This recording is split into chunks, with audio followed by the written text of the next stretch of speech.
লুচি, ভেন্ডি ভাজা, সাদা আলু হয়ে গেছি। আর লাইট জ্বালতে ইচ্ছা করছে না, মানে এত গরম লাগছে আর লাইট জ্বালতে ইচ্ছা করছে না। আমরা একটু ঘুমিয়ে নিলাম, মামি আর দিদি ঘুমাইনি, আমি আর মানু ঘুমিয়ে পড়েছিলাম। ঘুম থেকে উঠে যাবে ঘুরতে, দিদি মা আরও বেরোবে। Bye by.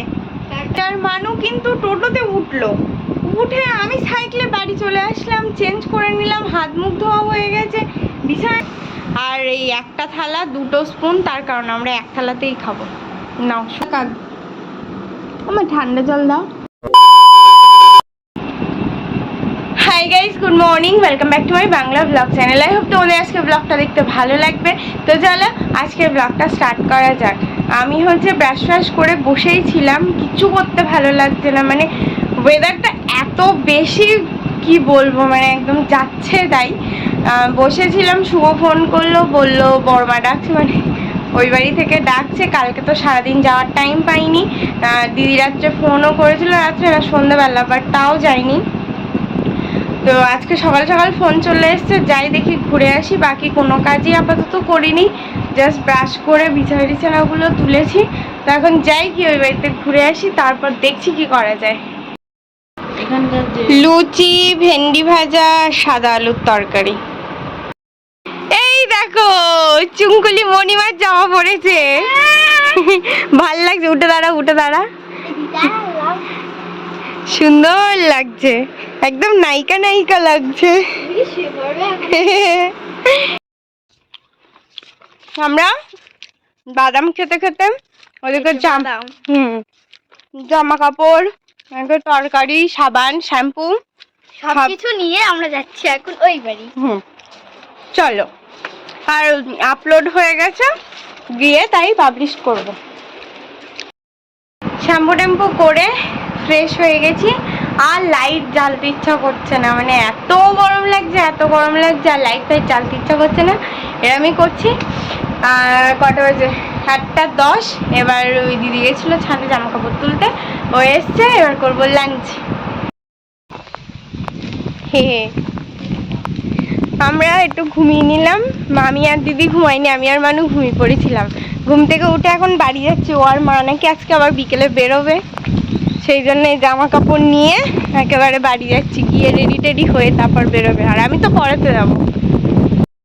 খুলে গেল কেন এখান থেকে? আরে এখনো পুরো ফুল তো লাগাই আমি। ওই হেয়ার ব্যান্ডটা, ও তাই আমি ভাবছি।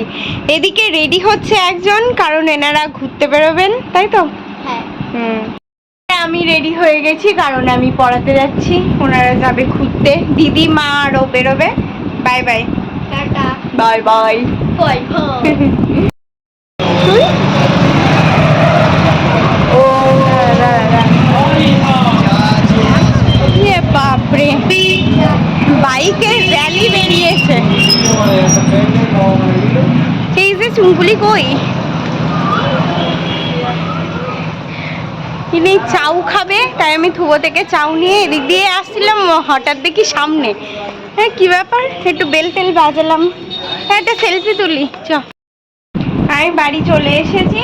মা, দিদি আর মানু কিন্তু টোটোতে উঠে আমি সাইকেলে বাড়ি চলে আসলাম, চেঞ্জ করে নিলাম, হাত মুখ ধোয়া হয়ে গেছে, বিছানাটাও ছেড়ে নিলাম, আমার সব হয়ে গেছে। তাদের এদিকে পাত্তা নেই, কোথায় গেছে তো কি জানি। মনে হচ্ছে ওরা ওই বাড়িই নেমেছে, নইলে এতক্ষণ তো লাগার কথা না। কি জানি, একবার ফোন করে দেখি। আর সাইকেলটা ভেবেছিলাম অ্যাকচুয়ালি আমি ইয়েতে দেবো, দোকানে দেবো। মনে হয় না কোথাও একটুকুনি লিক হয়ে গেছে হালকা ফুলকা, যার জন্য প্রতিদিনই প্রায় পাম দিতে হচ্ছে। কালকেও আমি সন্ধ্যাবেলা বাড়ি ফেরার পথে পাম দিয়ে এনেছি, আজকে আবার দাদা বিকেলে পাম দিল, তারপরে আমি পড়াতে বেরোলাম। এইরকম অবস্থা হচ্ছে। তো আই থিঙ্ক কোথাও না কোথাও একটু লিক ফিক হয়ে গেছে, দেখা যাক। সেই জন্য আমি একটু জোরেও চালিয়েছিলাম, বাট এতটাও জোরে না যে টোটোর এত আগে আমি বাড়ি পৌঁছে যাবো। দেখি ফোন করে, মনে হচ্ছে ওরা ওই বাড়ি। বললাম না এত লেট হচ্ছে, মানে মনে হচ্ছে ওই বাড়ি। হ্যাঁ ওই বাড়ি, সোজা ওরা চলে গেছে। আর এই যে মার মানুষ সব জামা কাপড় নিয়ে এখন আমি আবার যাচ্ছি ওই বাড়ি, মানে মাথা পাগল করা লোকজনেরা। ফাইনালি বসেছি আমরা চাউ খেতে, আর এই একটা থালা 2টো স্পুন, তার কারণ আমরা এক থালাতেই খাবো। নাও শুরু কর। ও শুরু হয়ে গেছে। কি ভালো প্লেট, আমাদের খাওয়া হয়ে গেছে, দুজনের দুটো, আবার গরম রসগোল্লা। কালাকান কালাকান খাবে? চালেগা দে দো। তাহলে আমি হাত খাবো বেশি আচ্ছা ঠান্ডা হয়ে গেছে কালাকাদ আমার ঠান্ডা জল দাও রাতে তারপর আর ব্লগ একদমই বেশি করা হয়নি টুকটাক ওই খেয়ে দিয়ে চলে এসেছিলাম মামি শরীরটা একটু খারাপ হয়ে গেছিলো তো সেই জন্য আর তেমন কিছু করা হয়নি আর ভালো লাগছিল না তারপরে বাড়ি এসে আমি সৃজিতার প্রজেক্টের কাজটা নিয়েও একটু বসেছিলাম সেটাও একটুখানি করেছি তো মোটামুটি এইসব করছিলাম তারপরে ফ্রেশ ট্রেশ হয়ে একেবারে ঘুমিয়ে পড়েছিলাম ভেবেছিলাম আজকে সকালে একটু তাড়াতাড়ি উঠবো উঠে তাহলে অনেকগুলো কাজ মেটাবো কিন্তু সে হলো না 9টাই বেজে গেছে উঠতে উঠতে আর থাম্বনেলে তোমরা যে আমার টি শার্টটা পরা দেখতে পাচ্ছ আগের দিন ওই ব্ল্যাকটা আর ওই দুটো কেনা হয়েছে কিন্তু মানে মেটেরিয়ালসটা একদম সামার ফ্রেন্ডলি না মানে আমি তো অন্তত পরতে পারছি না ব্ল্যাকটা তো টোটালি না মানে কোনোভাবেই আমি পরতে পারছি না কাল যেটা তোমরা থাম্বনেলে দেখছো সেটা তবুও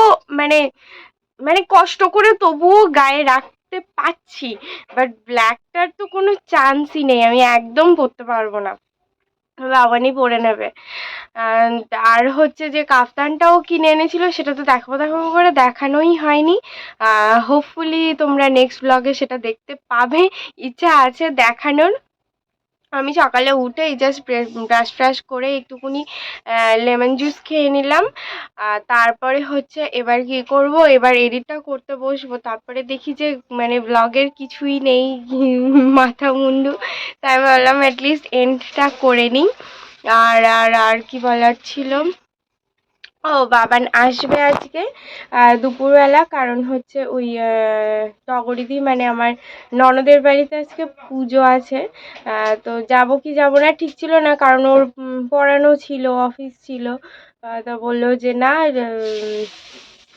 মানে ঠিক আছে ছুটি হয়ে গেছে সেই জন্য হয়তো যাব বাট এখনো পর্যন্ত ঠিক নেই কিছু মা এখন রান্না করছে তারপর আমি করব রান্না একটু ফ্রাইড রাইস হবে আর একটু ডিম কষা হবে এটা আপাতত প্ল্যানে আছে